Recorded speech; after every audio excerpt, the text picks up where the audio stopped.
en el mundo como la que acabó el peligroso Don Quijote de la Mancha. No es posible, Señor mío, sino que esta hierba dan testimonio de que por aquí cerca debe de haber alguna fuente o arroyo que estas hierbas humedece. Y así será bien que vamos un poco más adelante, que ya toparemos donde podamos mitigar esta terrible sed que nos fatiga, que sin duda causa mayor pena que hambre. Entonces arranca el capítulo por la voz de Sancho, haciendo una recomendación. Parecióle bien el consejo a Don Quijote, y tomando de la rienda a Rocinante y Sancho del cabestro a su asno, después de haber puesto sobre él los relieves que de la cena quedaron, comenzaron a caminar por el prado arriba a tiento, porque la escuridad de la noche no les dejaba ver cosa alguna.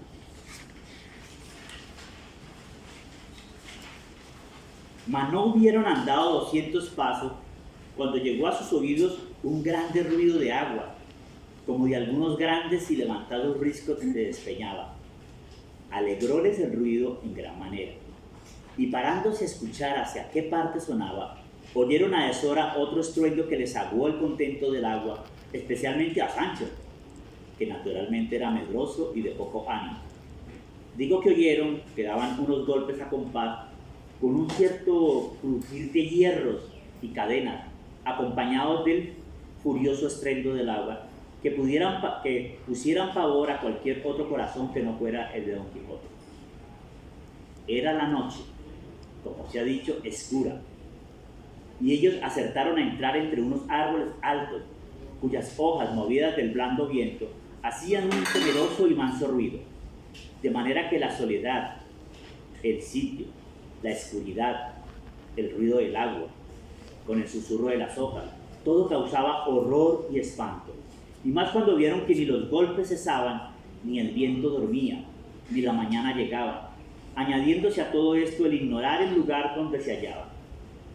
Pero Don Quijote, acompañado de su intrépido corazón, saltó sobre Rocinante y, embrazando su rodela, recuerden su rodela, su escudo, terció un lanzón y dijo: Sancho amigo, has de saber que yo nací por querer del cielo en esta nuestra edad de hierro para resucitar en aquellas de oro o la dorada, como suele llamar.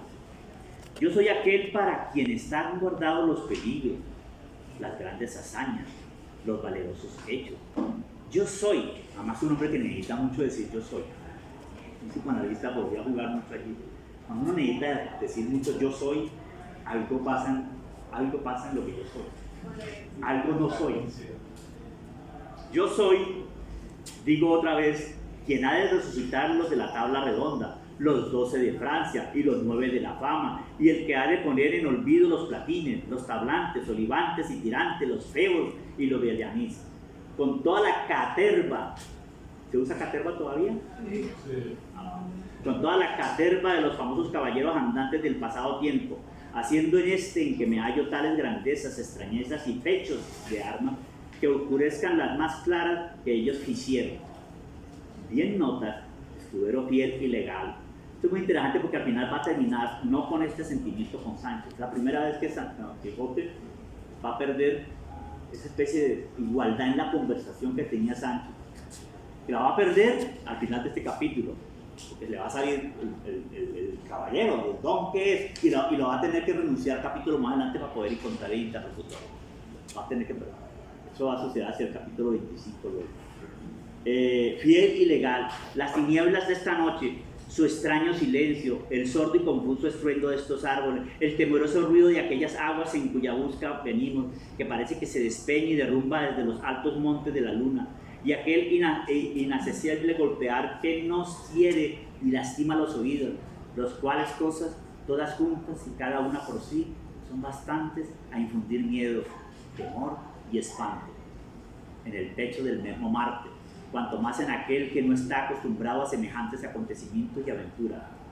Pues esto, por ejemplo, para ustedes es muy difícil en gran medida porque es un repetir unas palabras que se pudieran hacer en dos párrafos, pero el barroco era así. No solamente se van todos ellos, y en Francia era lo mismo, ¿no? En Francia era lo mismo. Ahora que estoy trabajando cuentos de hadas, el primer libro de cuentos de hadas que se escribe, Basili, está lleno de esto. Y ahí está la Cenicienta, la primera versión de 1635. Entonces, claro, ese exceso, por ejemplo, uno diría, pero ya dijo miedo, temor y espanto para justificar. Ese es barroco, el barroco multiplica la sinonimia de la palabra. Entonces uno tiene que tener una paciencia con eso. Quienes tenemos una mente muy cuadriculada con el lenguaje, que tiene que ser preciso, aquí vamos a encontrar un lenguaje que se extiende, se multiplica, se recrea, se multiplica de manera, incluso que uno podría decir, casi cancerígena. Yo creo que el barroco es el cáncer del lenguaje. Y pues todo eso le daría miedo al mismo Marte, ¿no? Cuanto más a aquel que no está acostumbrado a semejantes acontecimientos y aventuras. Pues todo esto que yo te pinto son incentivos y despertadores de mi ánimo, que ya hace que el corazón me reviente en el pecho con el deseo que tiene de acometer esta aventura, por más dificultosa que se me sea. Así que aprieta un poco las cinchas, Rocinante, y quédate a Dios, y espérame aquí hasta 3 días nomás, en los cuales, si no volviese, puedes tú volverse a nuestra aldea, y desde allí, por hacerme merced y buena obra, irás al Toboso, donde irás a la incomparable doña mía, Dulcinea, que su cautivo caballero murió por acometer cosas que le hicieron digno de poder llamarse su hijo. Cuando Sancho oyó esto, oyó las palabras de su amo, comenzó a llorar con la mayor ternura del mundo y a decirle: Señor, ¿alguien quiere leerlo? Yo no sé por qué quiere vuestra merced acometer esta tan temerosa aventura. Ahora es de noche, aquí no nos ve nadie. Bien podemos torcer el camino y desviarnos del peligro, aunque no debamos en 3 días. Y pues no hay quien nos vea, menos habrá quien nos note de cobardes. Cuanto más yo he oído predicar al cura de nuestro lugar, que vuestra merced bien conoce, que quien busca el peligro perece en él. Así que no es bien tentar a Dios acometiendo tan desaforado hecho, donde no se puede escapar sino por milagro. Y bastan los que ha hecho el cielo con vuestra merced en librarle de ser manteado, como yo lo fui, y en sacarle vencedor, libre y salvo de entre tantos enemigos como acompañaban al difunto. Y cuando todo esto no mueva ni ablande ese duro corazón, muévale el pensar y creer que apenas se habrá vuestra merced apartado de aquí, cuando yo, de miedo, dé mi ánima a quien quisiera llevarla. Yo salí de mi tierra y dejé hijos y mujer por venir a servir a vuestra merced, creyendo valer más y no menos. Pero como la judicia rompe el saco, como la judicia rompe el saco, claro, uno le agrega el artículo, nos falta el artículo, así como tiene un repleto y unas cosas que tenemos, la codicia. Tu cerebro pone la O. Tu cerebro intenta eliminar las repeticiones con aburrimiento y sueño, ¿no? Y intenta colocar las palabras que faltan. Todo eso hay que experimentarlo en el diario, todo eso es lo que tienen que manifestar. Dale. Pero como la judicia rompe el saco, no, está bien, nada. A mí me ha rasgado mis esperanzas, pues cuanto más vivas las tenía de alcanzar aquella negra y malhadada ínsula que tantas veces vuestra merced me ha prometido, veo que, en pago y trueco de ella, me quiere ahora dejar en un lugar tan apartado del trato humano.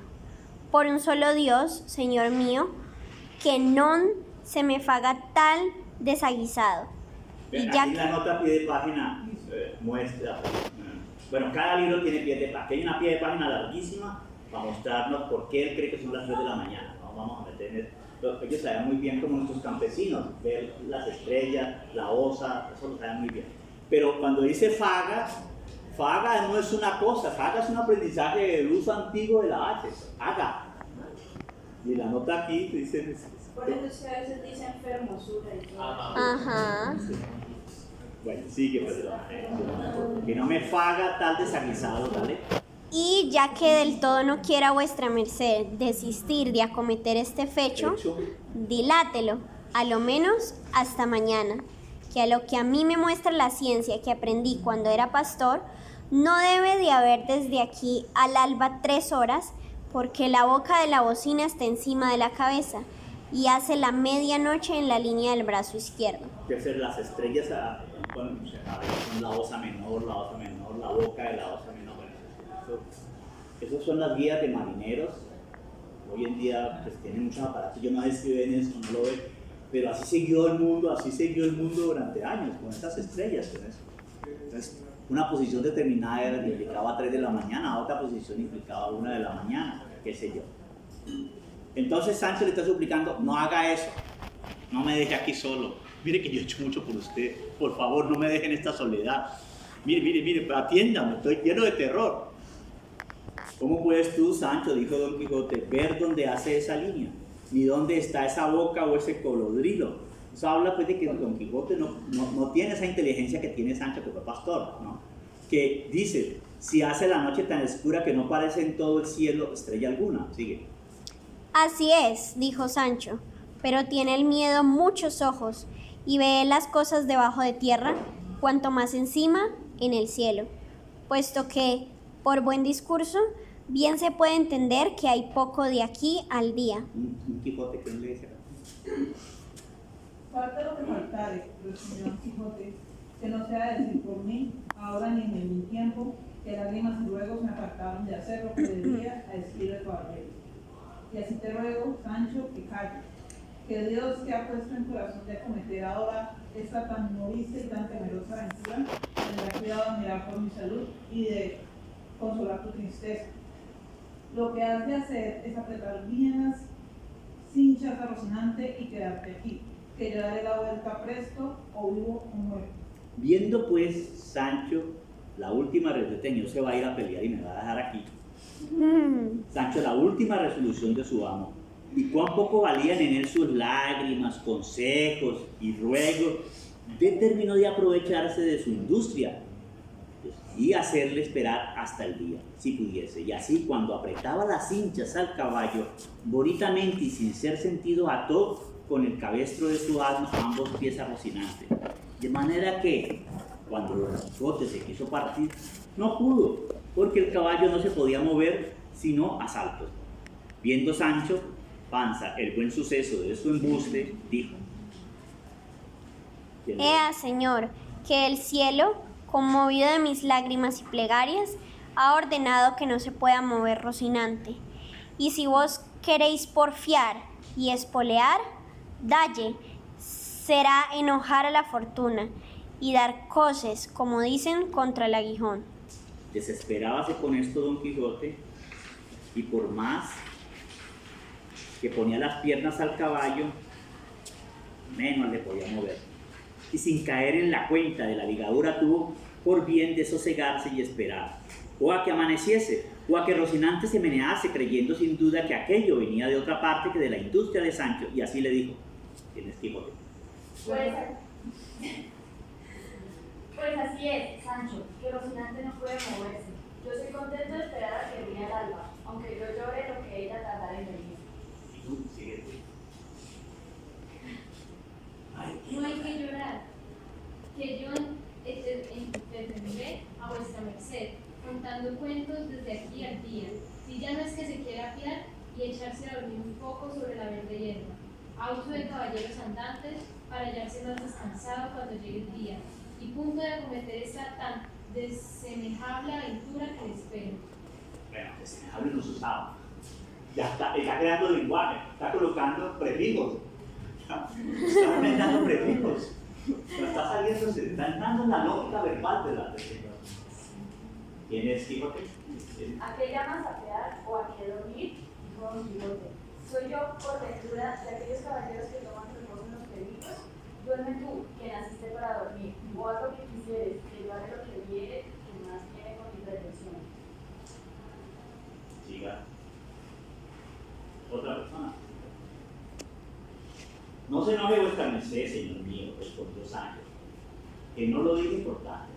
Y llegándose a él, puso la mano en el arzón del dibujo de esta pieza del caballo delantero y la otra en el otro, de modo que quedó abrazado con el muslo izquierdo de su amo, sin osarse apartar del un dedo, Tal era el miedo que tenía los golpes que todavía alternativamente sonaban. Díjole Don Quijote que contase algún cuento, y aquí arranca la segunda parte, que es el relato de un labriego español.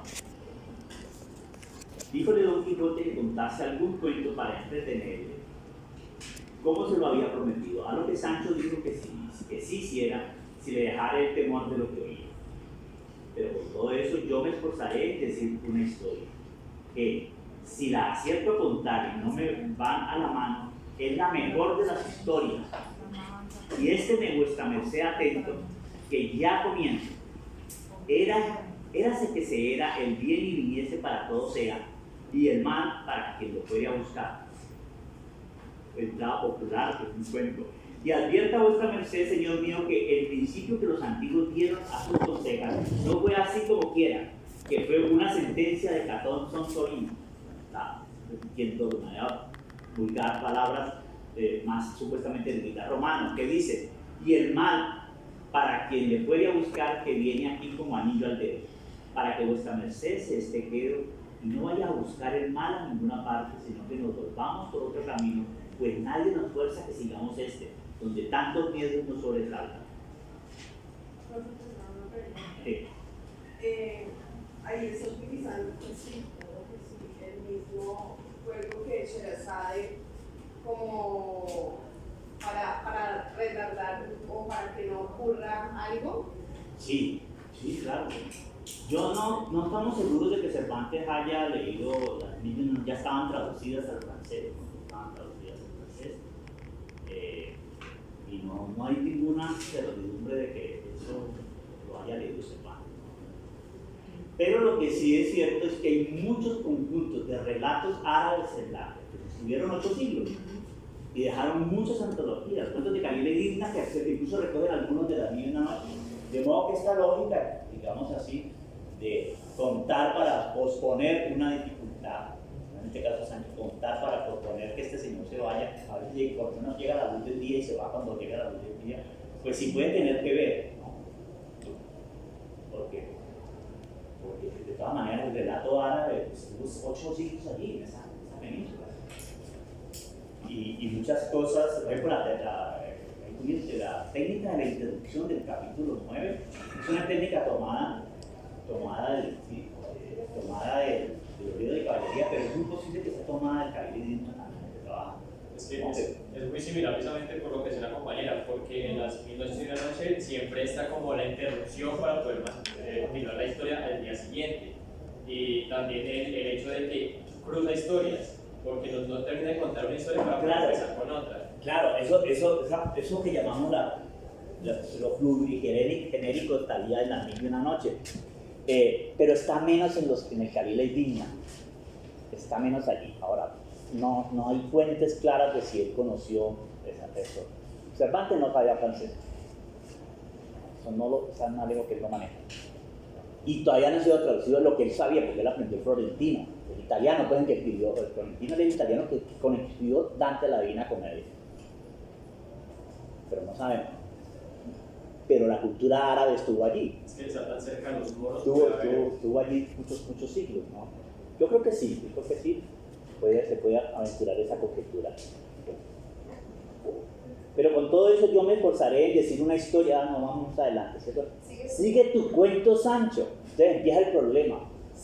Porque aquí va a introducirse una cosa que tiene que ver más con los juegos populares del cuento. Que una cosa es alargar el cuento y otra cosa es alargarlo como hace Sherezada, que es una gran historia. Una de las técnicas de Sherezada es la caja china, ¿no? Una historia en otra, y 300 noches después regresa una historia que había dejado 300 noches, va metiendo una, va metiendo, ¿no? Aquí tiene que ver con otro fenómeno. Sigue tu cuento, Sancho, dijo Don Quijote, y del camino que hemos de seguir, déjame a mí el cuidado.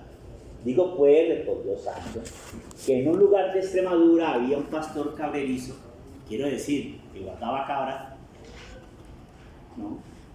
El cual pastor o cabrerizo, como digo de mi cuento, puros regresos a información ya dada, ¿no?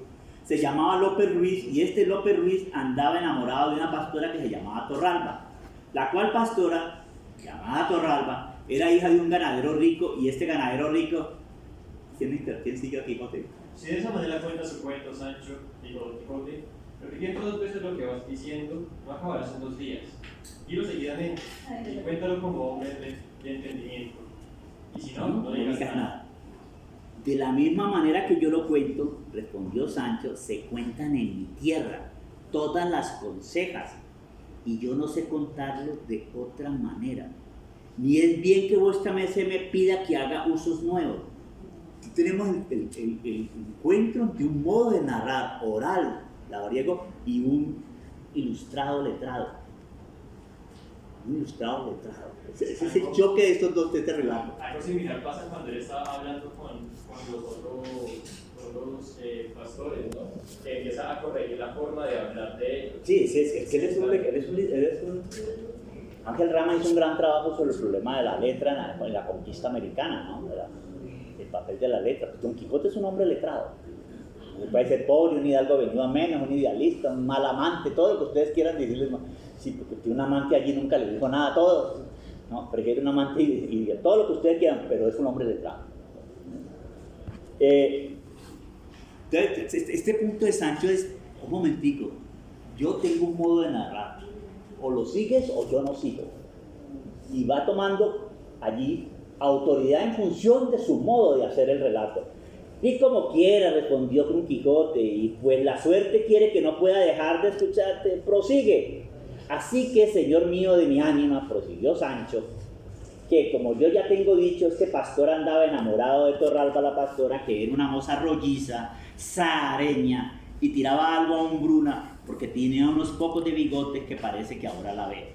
Como ustedes pueden ver, puro discurso de género, pueden contar objetos aquí maravillosos. Pero miren la pregunta, ¿qué pregunta Don Quijote? Luego conociste la tú. Luego conociste la tú, es decir, ¿es una ficción tuya o puedes decirla? No la conocí yo, respondió Sancho, pero quien me contó este cuento me dijo que era tan cierto y verdadero que podía bien, cuando lo contase a otro, afirmar y jurar que lo había visto todo. Así que yendo días y viniendo días, el diablo que no duerme y que todo lo añasca, hizo de manera que el amor que el pastor tenía a la pastora se volviese en homecillo y mala voluntad. Y la causa fue, según malas lenguas, una cierta cantidad de celillos que ella le dio, tales que pasaban de la raya y llegaban al vedado, y fue tanto lo que el pastor la aborreció de allí adelante, que por no verla se quiso ausentar de aquella tierra e irse donde sus ojos no la viesen jamás. La Torralba, que se dio desdeñada del Lope, luego le quiso bien más que nunca le había querido. Una voz para Quijote, sigue tú, y otra voz para el siguiente Sancho. Esa es natural condición de mujeres, dijo Don Quijote, desdeñar a quien las quiere y amar a quien las aborrece. Pasa adelante, Sancho. Un juicio vertical, Don Quijote. Sucedió, dijo Sancho, que el pastor puso por obra su determinación y, antecogiendo sus cabras, se encaminó por los campos de Extremadura para pasarse a los reinos de Portugal. La Torralba, que lo supo, se fue tras él, y seguía de a pie descalza desde lejos, con un bordón en la mano y con unas alforjas al cuello, donde llevaba, según su fama, un pedazo de espejo y otro de un peine, y no sé qué botecillo de mudas para la cara. Mas llevase lo que llevase, que yo no me quiero meter ahora en averiguarlo, solo diré que dicen que el pastor llegó con su ganado a pasar el río Guadiana, y en aquella sazón iba crecido y casi fuera de madre, y por la parte que llegó no había barca ni barco, ni quien le pasase a él ni a su ganado de la otra parte, de lo que se congojó, de congojarse. Congojó mucho, porque veía que la Torralba venía ya muy cerca, y le había de dar mucha pesadumbre con sus ruegos y lágrimas. Mas tanto anduvo mirando que vio un pescador que tenía junto a sí un barco tan pequeño que solamente podían caber en él una persona y una cabra. Y, con todo esto, Le habló y concertó con él que pasase a él y a 300 cabras que llevaba. Entró el pescador en el barco y pasó una cabra. Volvió y pasó otra. Tornó a volver y tornó a pasar otra. Tenga vuestra merced cuenta en las cabras que el pescador va pasando, porque si se pierde una de la memoria, se acabará el cuento, y no será posible contar más palabra de ellas. Sigo, pues, y digo que el desembarcadero de la otra parte estaba lleno de cieno y resbaloso, y tardaba el pescador mucho tiempo en ir y volver. Con todo esto, volvió por otra cabra, y otra, y otra. Haz cuenta que las pasó todas, dijo Don Quijote. No andes yendo y viniendo de esa manera que no acabarás de pasarlas en un año. ¿Cuántas han pasado hasta ahora? Dijo Sancho. ¿Yo qué diablo sé?, respondió Don Quijote. He ahí lo que yo dije, que tuviese buena cuenta. Pues por Dios que se ha acabado el cuento, que no hay pasar adelante. ¿Cómo puede ser eso?, respondió Don Quijote. Tan de esencia de la historia es saber las cabras que han pasado, por extenso que si se yerra una de número no puede seguir delante con la historia. No, señor, en ninguna manera, respondió Sancho. Porque así como yo pregunté a vuestra merced que me dijese cuántas cabras habían pasado, y me respondió que no sabía, en aquel mismo instante se me fue a mí de la memoria cuánto me quedaba por decir, y a fe que era de mucha virtud y contento. De modo, dijo Don Quijote, que ya la historia es acabada. Pues la literatura inconclusa empieza aquí. Tan acabada es como mi madre. Dígote de verdad, respondió Don Quijote, que tú has contado una de las más nuevas consejas, cuento o historia que nadie pudo pensar en el mundo, y que tal modo de contar, de contarla ni dejarla jamás se podrá ver ni habrá visto en toda la vida, en la vida de los letrados, ojo, en la vida de los letrados, aunque no esperaba yo otra cosa de tu buen discurso, mas no me maravillo, pues quizás estos golpes que no cesan te deban de tener turbado el entendimiento. ¿Qué dices, Sancho? Todo puede ser, respondió Sancho, mas yo sé que en lo de mi cuento no hay más que decir, que allí sí acaba do comienza el hierro de la cuenta del pasaje de las cabras. Acabe enhorabuena donde quisiere, dijo Don Quijote, y veamos si se puede mover Rocinante. Y vuelve a la tercera, y se dirige a la tercera. Ahí está el relato popular. El relato popular le pide, considera que tiene una autoridad sobre el otro para no ser interrumpido. Y para que pueda desmenuzarlo, para poder pasar las horas de la noche. Esto se basa en cuentos seguramente dichos a los niños para que se durmieran. ¿Recuerdan que a veces contamos ovejas? Cuando vemos un insomnio llegamos hasta la oveja 10.000 y seguimos contando. Entonces ya tenemos que pasar a otros animales. Y uno pasa a dragones, un dragón, 3 dragones. Ahora dragones de 3 fuegos, va por el 10.000. Ahora seguimos contando. Este es el mundo popular. Perdona, y por supuesto no pueden terminar. Porque no son literarios. Sí, dime. Para hacer la de Sancho. ¿Usted cree que usted no va a preguntar? Cuando le pregunto. Estaba pensando que sí, aquí se podría hablar de una metaficción. Pues, Claro. Una ficción está elaborando otra ficción. En uno de los ensayos que tengo aquí les he dejado trabajo. Una de las virtudes de Don Quijote es el trabajo de ficciones sobre ficciones. Es una de las cosas maravillosas que hace Cervantes, elaborar comentarios metaficcionales en su novela, como hace aquí. Pero en cierta forma aquí le da grandeza a Sancho. Sancho no se devuelve, no es golpeado, punto. No, usted no dejó seguir las reglas, no contó una por una. No, ahí se acabó, se acabaron. Entonces no sabremos nunca qué pasó con López y qué pasó con Torralba.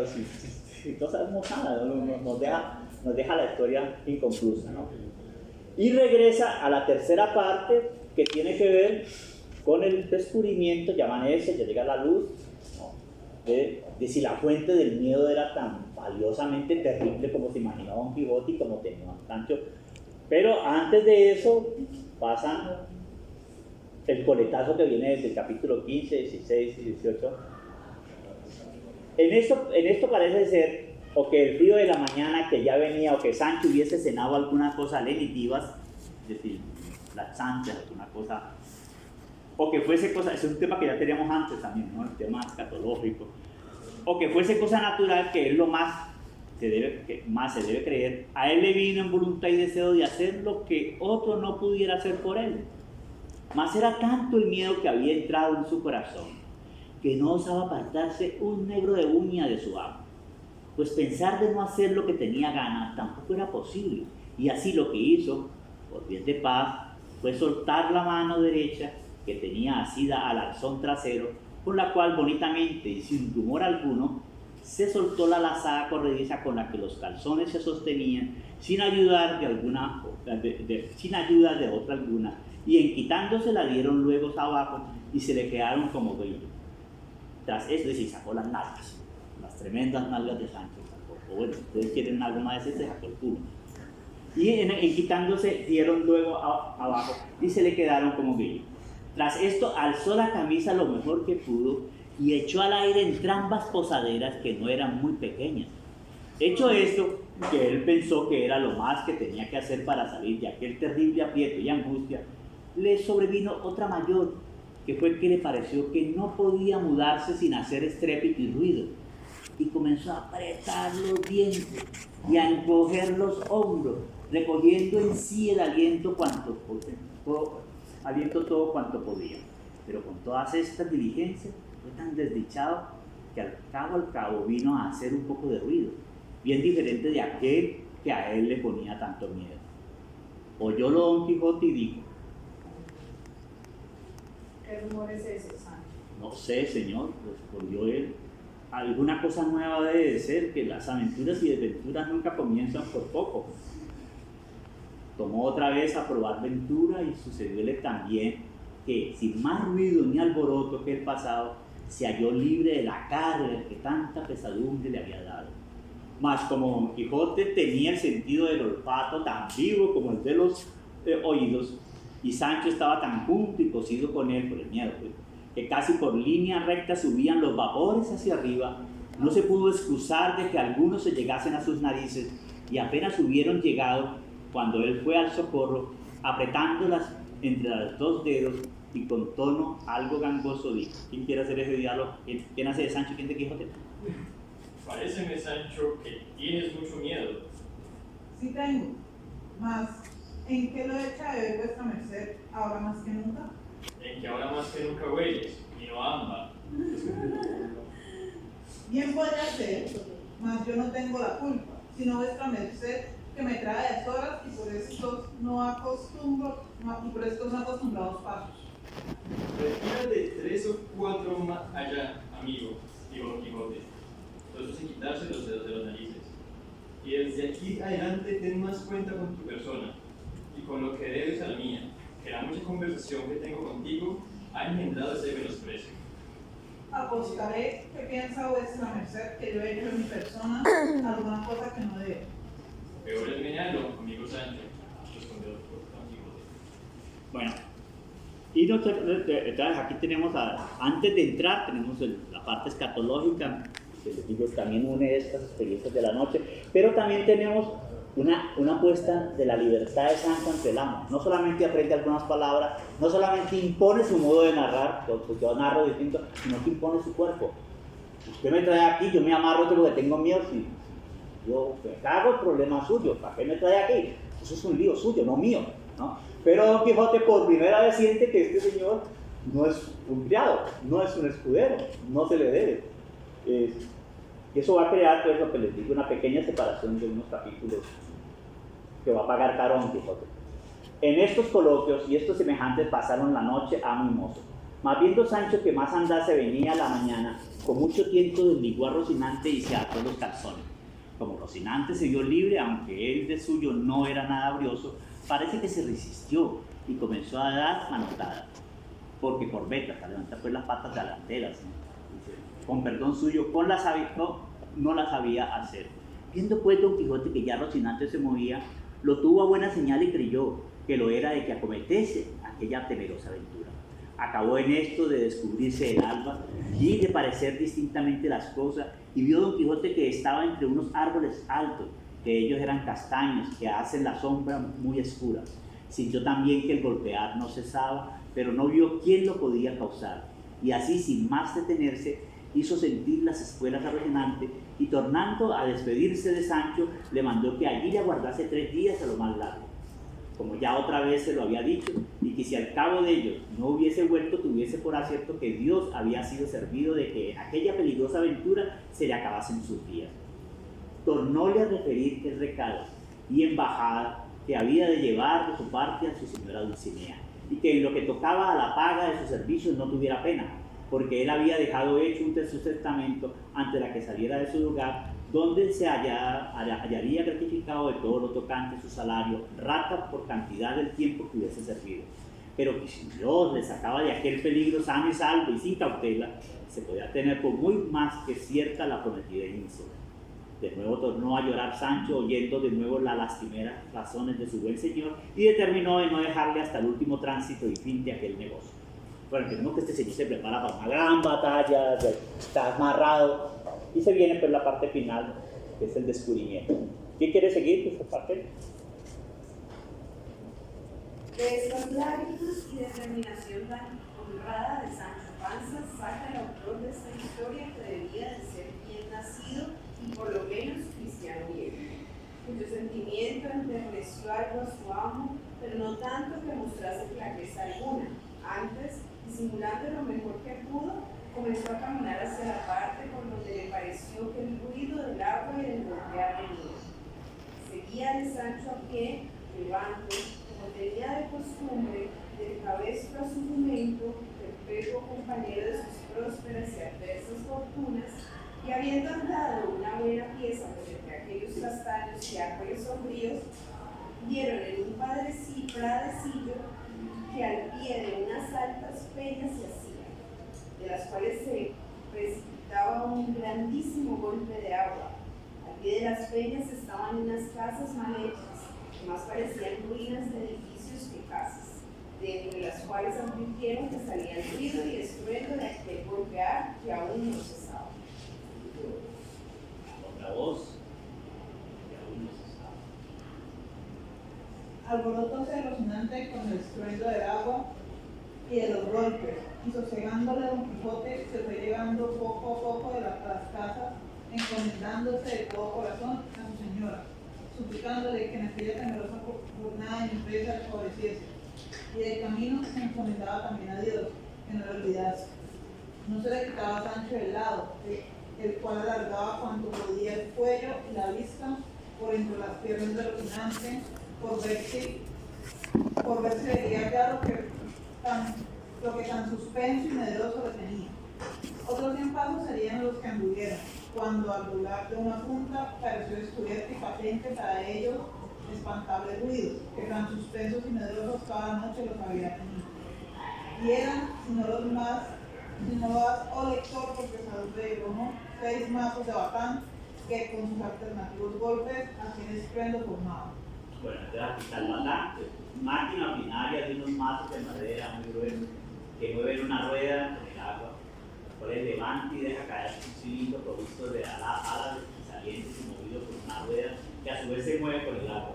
Y esto hieren a veces, alternativamente, que un pilón de batán, donde batanan y golpean los paños para que se limpien de aceite y se incorporen y que son unas herramientas creadamente inventadas por los moros para limpiar las telas que ellos eran magníficos, darles pintura. Otra vez, Don Quijote se encuentra con una tecnología no muy común entre los españoles, pero muy común entre los moros. Y otra vez, esa tecnología lo engarusa. Por eso como que se reafirma esa condición de dejar tecnologías que no son grandes tecnologías, como esta. Y claro, si es un simple batán, ¿qué va a venir? ¿Qué va a pasar? Gente que esté preparada para un combate, eso es un simple batán. Cuando Don Quijote vio lo que era, enmudeció y pasmóse de arriba abajo. Miró de Sancho y vio que tenía la cabeza inclinada sobre el pecho, con muestra de estar corrido. Miró también Don Quijote a Sancho y y viole que tenía los cabellos hinchados y la boca llena de risa, con evidentes señales de que debe vengar con ella. Y no pudo su melancolía tanto con él que a la vista de Sancho pudiese dejar de reírse. Y como vio Sancho que su amo había comenzado, soltó la presa de manera que tuvo necesidad de apretarse la cenada con los puños, por no reventarle bien. 4 veces osegó, y otras tantas volvió a su risa, por el mismo ímpetu que primero, de lo cual ya se daba el diablo con su bote, y más cuando le oyó decir, como por modo de fisga: has de saber, oh Sancho amigo, que yo nací por querer del cielo en esta nuestra edad de hierro para resucitar en ella la dorada o de oro. Yo soy aquel para quien están guardados los peligros, las hazañas grandes y los peligrosos fechos. Y por aquí fue repitiendo todas o las más razones que Don Quijote dijo la vez primera que oyeron los ilustres. Viendo pues Don Quijote que Sancho hacía burla de él, entonces, ¿qué tenemos en el capítulo de la total irreverencia de Sancho? Yo tengo mi modo de narrar. Yo me cago en usted, no respeta mi miedo, ¿no? Y ahora, y usted se preparaba para esto y mire lo que era, ¿no? Trata de no reírse y termina un capítulo lleno de la risa de él sobre su amo, de su supuesto heroísmo. Viendo pues Don Quijote que Sancho hacía burla de él, se corrió y enojó en tanta manera que alzó el lanzón y le asentó 2 palos, tales que si, como lo recibió en la cervata, lo recibiera en la cabeza, quedara libre de pagarle el salario si no fuera a sus herederos. Viendo Sancho que sacaba tan malas varas de sus burlas, con temor de que su amo no pasase adelante en ella, con mucha humildad le dijo: sosiéguese vuestra merced, que por Dios que me burlo. ¿Sigo? Pues porque os burláis, no me burlo yo, respondió Don Quijote. Venía acá, señora alegre, pareceos a vos que si como estos fuesen mazos de batán fueran otra peligrosa aventura, ¿no había yo mostrado el ánimo que convenía para emprenderla y acabarla? Estoy yo obligado a dicha, siendo, como soy caballero, a conocer y distinguir los sones y saber cuáles son los de batán y cuáles no. Y más, mire que yo tengo iguales que no estaban. Y más que podría ser, como es verdad, que no los he visto ni en mi vida. Ojo, y más, esto es interesantísimo, y más que podría ser, como es verdad, que no los he visto en mi vida como vos lo sabés. Es que es el viejo Cervantes, el viejo Quijote, es un ignorante del mundo cotidiano español. No conoce unos batanes. No conoce unos batanes. Eso es como que ustedes, no sé, ustedes no conocieran, por decir algo, un semáforo. Los batanes eran comunes y muy moros, quiere decir que estaban muy lejos de las comunidades moras, por allá no se animaban. Eso es lo que está diciendo, eso es lo que nos dice el mismo Quijote. Si no hace vos que estos 6 mazos se vuelvan en 6 jayanes y echándolos a las patas uno a uno todos juntos, y cuando yo no diere con todos patas arriba, hacer de mí la burla que quisiera. Un Sancho ahí. No llamada, señor mío, replicó Sancho, que yo confieso que han dado algo risueño de más. Pero dígame vuestra merced. Bueno, dígame así. Pero dígame vuestra merced, ahora que estamos en paz. Ha sido el desastre de todas las aventuras que le sucedían en tan sano y salvo que me ha sacado de esta. No ha sido cosa de reír y luego de contar el gran miedo que hemos tenido, a lo menos el que yo tuve, que vuestra merced, yo ya sé que no le conoce, ni sabe que es temor ni espanto. No niego yo, respondió Don Quijote, que lo que nos ha sucedido no sea cosa de risa, pero no es digna de contarse. Otras veces, esa dignidad de alga, no es digna de contarse. Porque que en el segundo libro va a decir qué se debe contar y qué no se debe contar cuando se dan cuenta que los han contado. Son los únicos, los primeros personajes de la historia occidental que en la segunda parte saben que los está contando en un libro. Quienes salen con ese contar, son leídos antes de salir. No es digno de contarse, que no son todas las personas tan discretas que sepan poner en su punto las cosas. A lo menos, respondió Sancho, Sí. supo vuestra merced poner en su punto de razón, apuntándome a la cabeza y dándome en las espaldas, gracias a Dios y a la diligencia que puse en la diablo. Pero vaya, que todo saldrá en la curada, que yo he oído decir, ese te quiere bien, que te hace llorar. Y más, que son los principales señores, tras una mala palabra que dice un criado, darle luego unas casas. Aunque no sé, ¿qué le suelen dar por haberle dado de pago? Y ya no es que los caballeros andantes dan las palos ínsulas o reinos en toda vida. Tal podría correr el dedo, dijo Don Quijote, que todo lo que dice inicia a ser verdad y perdona lo pasado, pues eres discreto y sabes que los primeros movimientos no son en mano del hombre. Y está advertido de aquí adelante es una cosa para que te abstengas y te portes en el hablar demasiado conmigo. Aquí es donde lo está. Recuerden que en el capítulo 10 arranca la conversación. Que te abstengas. Porque en el hablar demasiado conmigo, que hables Don Quijote, ¿no? Que en cuanto a los libros de caballería he leído, que son infinitos, jamás he hallado que ningún escudero hablase tanto con su señor como tú con el tuyo. Pero es que esta es una novela de caballería mala, esta no es de las buenas, ¿no? Y en verdad que lo tengas a gran falta, tuya y mía, tuya, y que me estimas en poco mía, mía, y que no dejo de estimar en mal. Sí que Gandalín, escudero de Amadís de Gaula, conde fue de la ínsula firme, y se lee de él que siempre hablaba a su señor con la gorra en la mano, inclinada la cabeza y doblado el cuerpo turquesco. Pues, ¿qué diremos de Gazabal, escudero de Don Galador? Y viene la enciclopedia. Es que fue tan callado que para declararnos la excelencia de su maravilloso silencio, solo una vez se nombra su nombre en toda aquella tan grande como verdadera historia. De todo, parece que se recuerda que los criados de la literatura poco hablan, ¿no? Desde las tragedias griegas. El ayudante de Orestes no habla sino una sola vez. La bestia, una sola vez habla. Cuando duda de matar a la mamá le dice, hazlo. Es lo único que dice el criado de Orestes en la tragedia griega. Repito, y pues diremos de Gazabal, escudero de Don Galador, que fue tan callado que para declararnos la excelencia de su maravilloso silencio, solo una vez se nombra su nombre en toda aquella tan grande como verdadera historia. De todo lo que he dicho, hay que inferir, Sancho, que es menester hacer diferencia de amo a mozo, de señor a criado y de caballero a escudero. Así que desde hoy en adelante nos hemos de tratar con más respeto, sin darnos por delego, porque de cualquiera manera que yo me enoje con vos, ha de ser más para el cántaro. Las mercedes y beneficios que yo he prometido llegarán a su tiempo, y si no llegaran, el salario a lo menos no se ha de perder, como ya os he dicho. Y se cuentan que aquí en la parte final, otras 2 veces ha hablado del dinero, y con todo el desplice, a medida en que racionaliza que este es el que se acuerda de que hay que pagarle, no se le atravesa que los caballeros no pagan. Esto está muy bien tejido por el escritor, esta distinta relación. Y vamos terminando, ¿qué sigue el final de Sancho aquí? ¿Vale?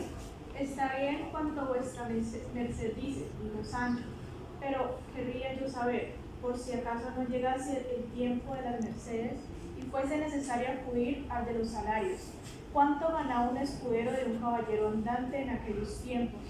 Y se encontraban, concertaban por meses o por días, como peones de albañil. No creo yo, respondió Don Quijote, que jamás los tales escuderos estuvieron a salario, sino a merced.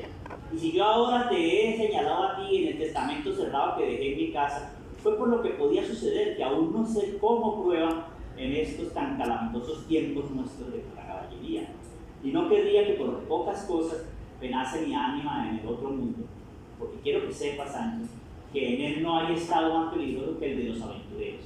Así es verdad, dijo Sancho, pues solo el ruido de los mazos de un batán pudo alborotar y desasosegar el corazón de un tan valeroso andante aventurero como es vuestra merced.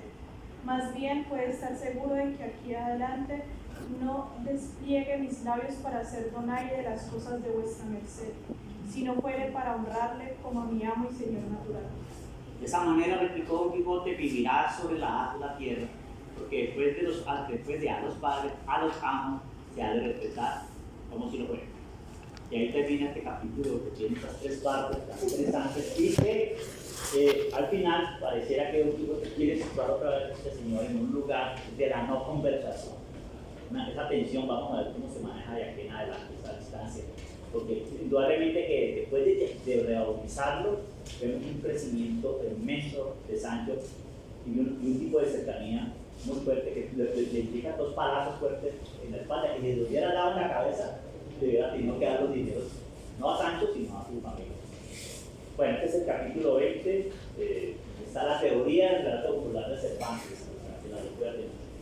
Vamos a hacer una pequeña pausa y regresamos a hablar